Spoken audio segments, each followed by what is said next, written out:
Okay.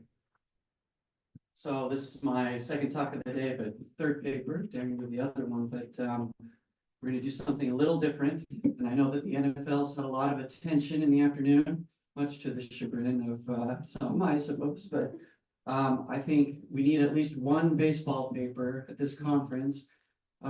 Just go back to the roots of Moneyball and get the original sport back in. So this talk is on a new statistic called WARAD, which is War, Accumulation, Differential.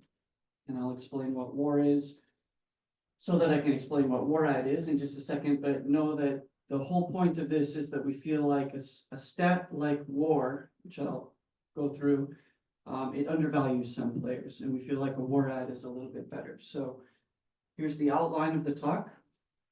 First, I think many of you actually know what WAR is, but in case you don't, I'll explain what WAR and WAR-like statistics do, how they're calculated, the benefits and drawbacks, and then the benefit of adding a differential to those statistics. In particular, can you identify elite players with limited playing time? And then a big part of this talk and a big part of the paper was visualizing the data in a way that makes it more accessible to the average sports fan, I guess you could say, and draw some conclusions. Okay, so there's been some desire to encapsulate a player's value to a team with a single number. Lots of people want to do this for various reasons, but I think identifying the most valuable player or something like that, and fans, journalists, recruiters, etc., they all want to know who's the best. And in baseball, as in many other sports, it's difficult to say. They all play different positions. So who's really bringing the most benefit to a team? So WAR is the statistic that came out of that discussion for baseball, and it's wins above replacement. And the whole idea is that if I have a value of WAR, say 3.2 for a player, then if I were to replace that player with an average readily accessible player, so someone that I could get easily, right? Just an average player that's available, then I should lose 3.2 more games over the course of the season. So your 3.2 means I'm better than an average replacement by that much. Okay, that's how many games we'll win more if you have me on your team versus someone else. Okay, so it's really useful. We can compare players at the same or different positions in baseball, and if you could do this in any other sport, you could do the same thing, right? It's your benefit to the team in terms of wins over the course of a season above what a replacement player could give you. So you could find the best third baseman in the league, but you could also compare a pitcher who, say, plays every fourth game and sits the other three to a player who's maybe an outfielder who bats every ninth at bat and plays every game, right? And that's what makes it particularly useful. But in reality, what we're doing is we're measuring the difficulty of replacing the player, right? If I were to go and get someone else, how much worse are they, or how much better are they than player X? Okay, so how's it done? Well, it's not an exact science. There are actually multiple recipes for how to calculate WAR. So we're going to use the baseball reference method, and it's WAR 2.2. And this method says that, well, it starts with this calculation. You want to find the player's runs over a replacement player.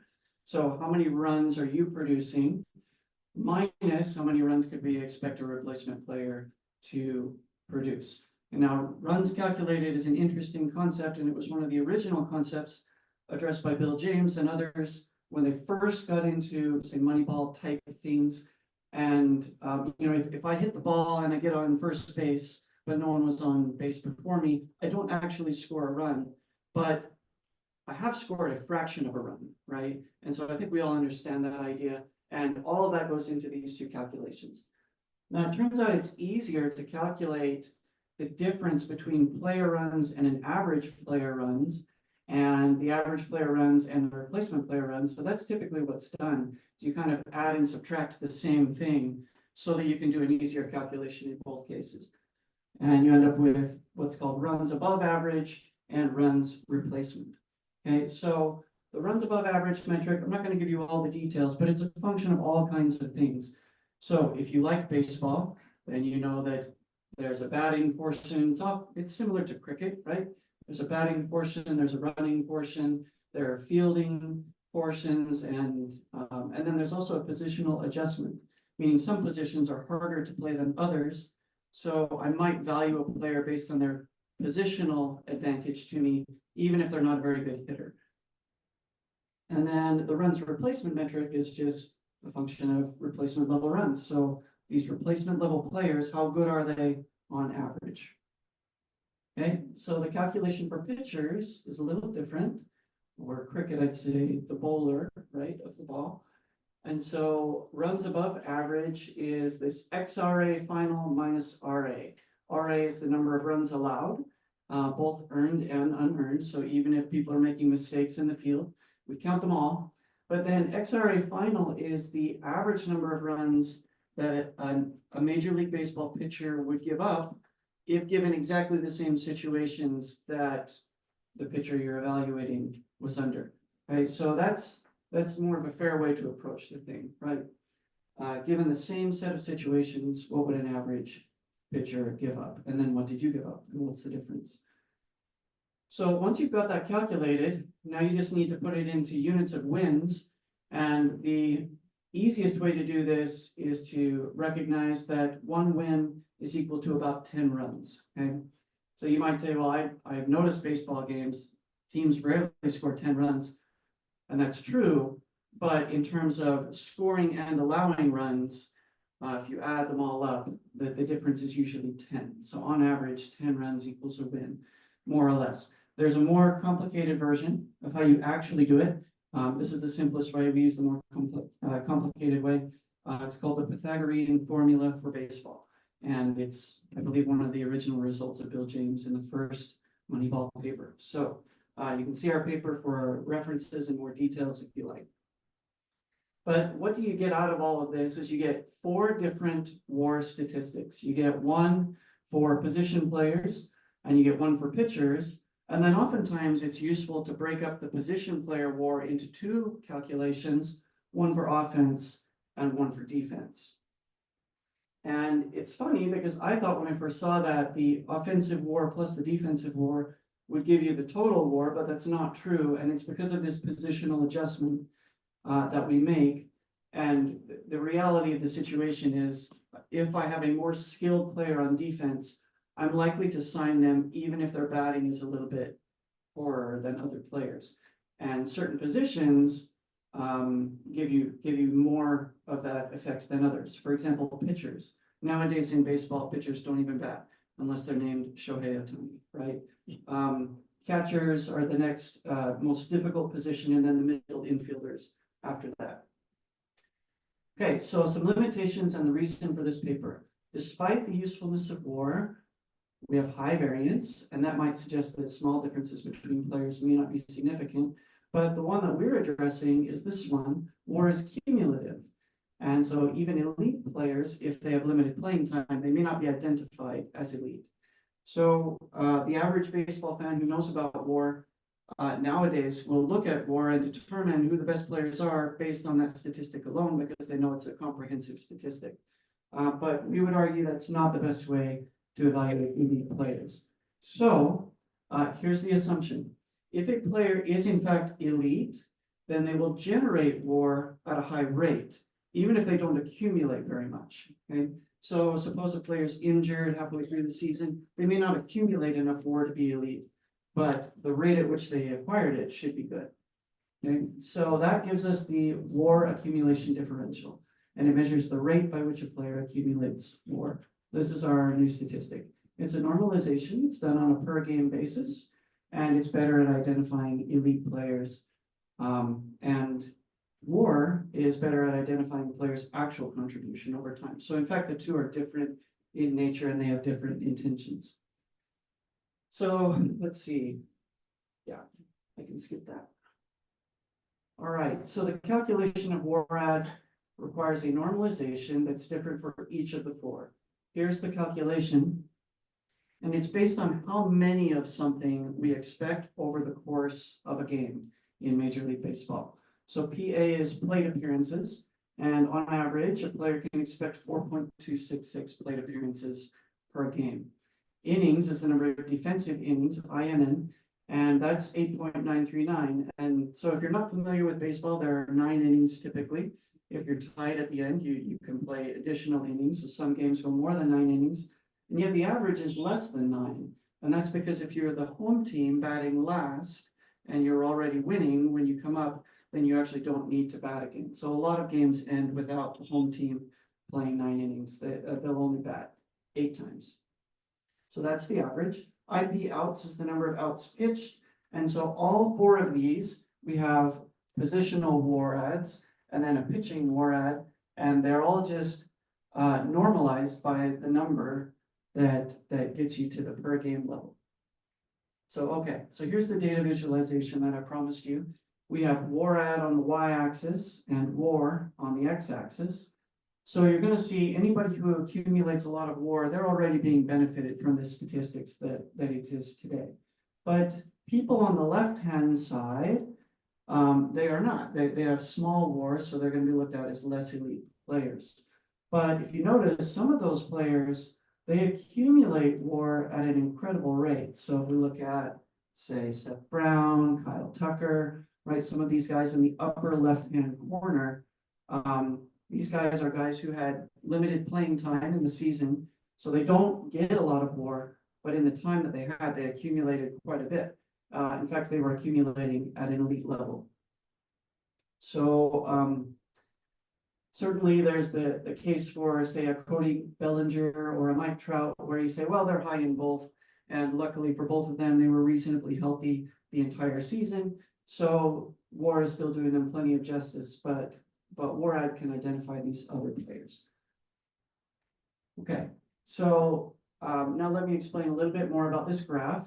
Everybody who's green is an elite player. They all generate WAR at a high level. They're the top 25 players in Major League Baseball in the year of this study. So some have low WAR and some have high WAR, but they're all equalized, if you could say, by the differential. Now the blue line is the best fit to the positive WARAD data, and all the black data is positive. So that means those players are benefiting their team beyond what a readily available replacement player could do. The red players are interesting because you would think there would be no need to have a player like that on your team, because there should exist, at least in theory, somebody who's better than them, right? And yet there they are, right? So they still exist in the game. It's possible that they don't play very much, but there they are. So we have the whole side of the spectrum. So the blue line, if you're below the blue line, then WAR is treating you fairly. If you're above the blue line, then WAR is not capturing the entire story. And you would prefer a team to look at your WARAD, your differential, to identify your value to a team.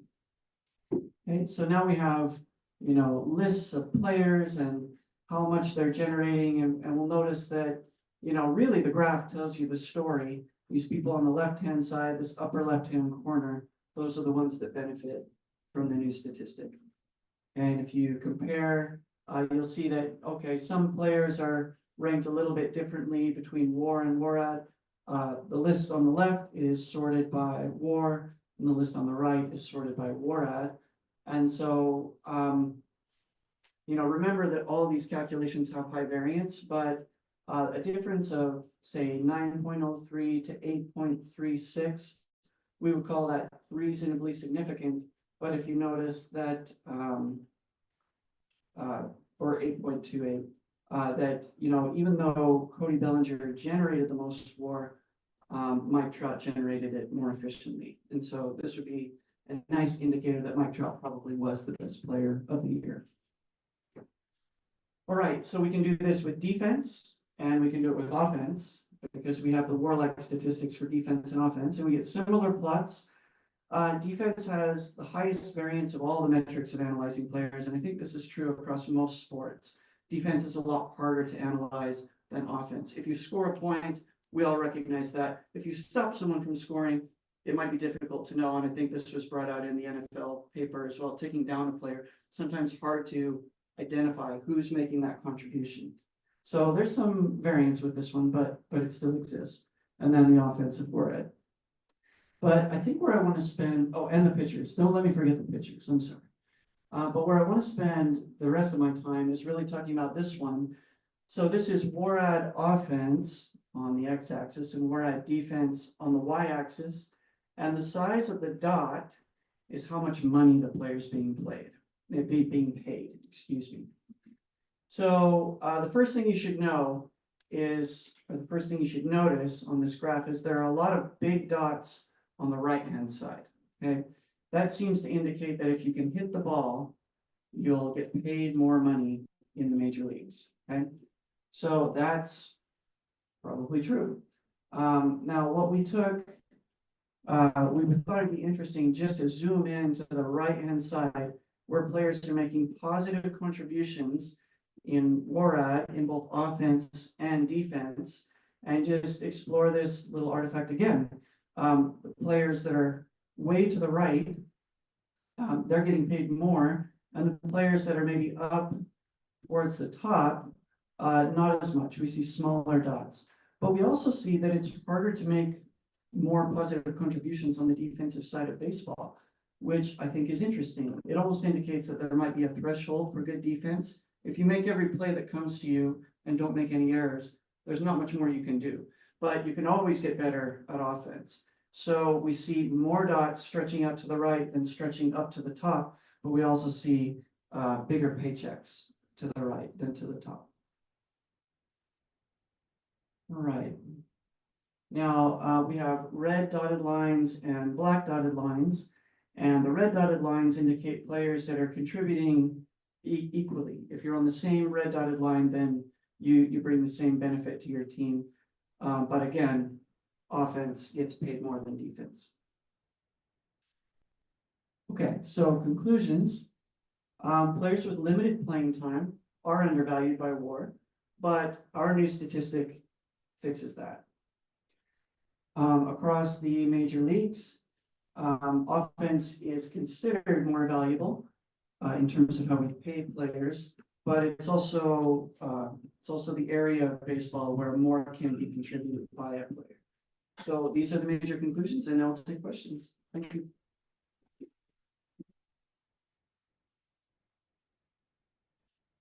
Any questions?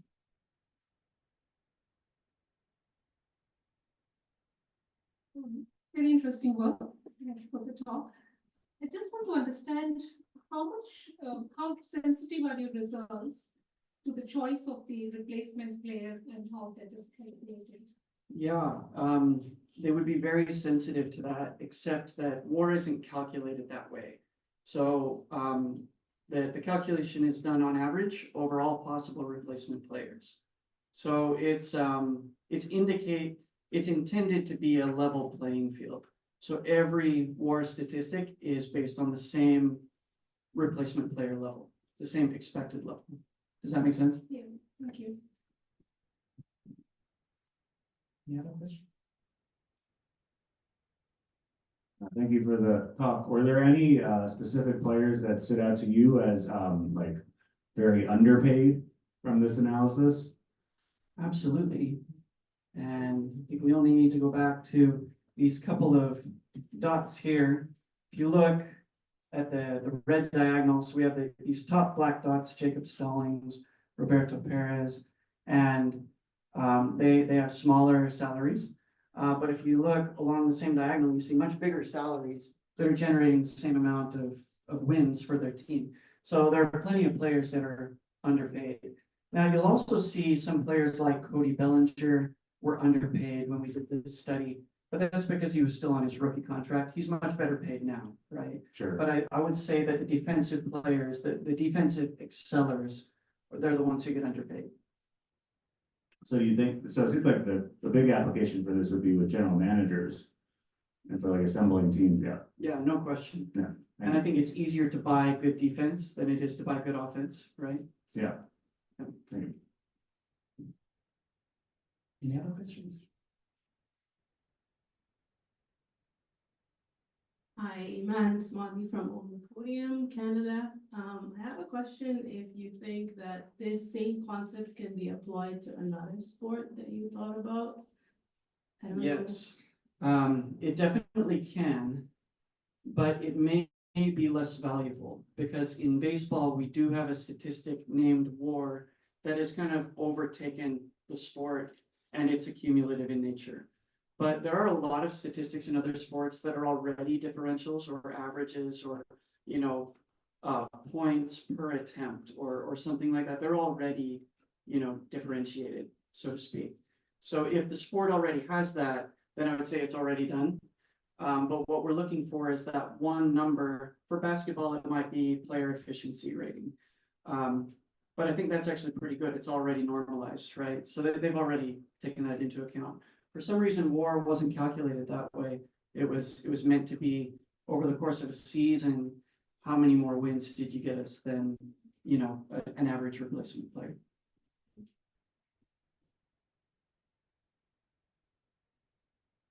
Thank you very much for another interesting talk. My question is about the snapshot indicators of performance, right? So like in just one single match, the contribution that is expected from the players, especially those with bigger paychecks. Yeah. How much they meet something like that. Is there any indicators like that in baseball? So on a per game basis then is maybe what you would say, Yes. right? And I think that's exactly what's missing, which is why we invented the WAR ad. Because the WAR ad is that thing, right? So if we look at Mike Trout, #1 in 2018, and he generated 0.0612 wins per game for his team, right? But he generated 8.28 overall over the course of the season, right? I think he had less, yeah, if you look at his plate appearances, PA, they're a little bit less than Cody Bellinger, who had 61 more attempts, right? So Cody generated more wins, but he also got to bat 61 more times, right? So yeah, I think what you're talking about is exactly what our new statistic does. Right. Yeah, because there's a lot of similarity with cricket. That's the index that we created for cricket also. And I mean, it's a good way for people who play fantasy sport also. That's a nice way to pick up your fantasy players before a match. So based on their performance in the previous match. Yeah, that just yeah, very good indicator. Thank you. Okay. You have questions?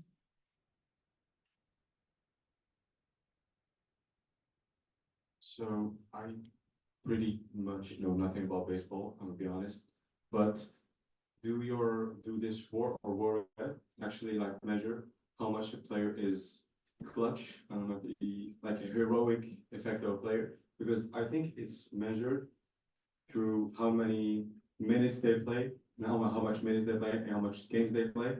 But is there like more importance for a late scoring, or is just Yeah, so I think one of the original results in baseball is that it doesn't matter when you score as long as you score, right? So a lot of games tend to be almost done early, right? They're not, but they're effectively over before, you know, the first few innings, just because a team scores so many runs, right? So clutch is an interesting concept, I think, in baseball, because each at bat, you can model it as an independent meeting of the pitcher and the batter, right? Which is why sports statistics started in baseball. It was kind of the easiest thing to do, right? You have all these one-on-one matchups. So yeah, I think it can be done, but statistics like WAR and WAR don't take that into account. Yeah, thanks very much. I think we.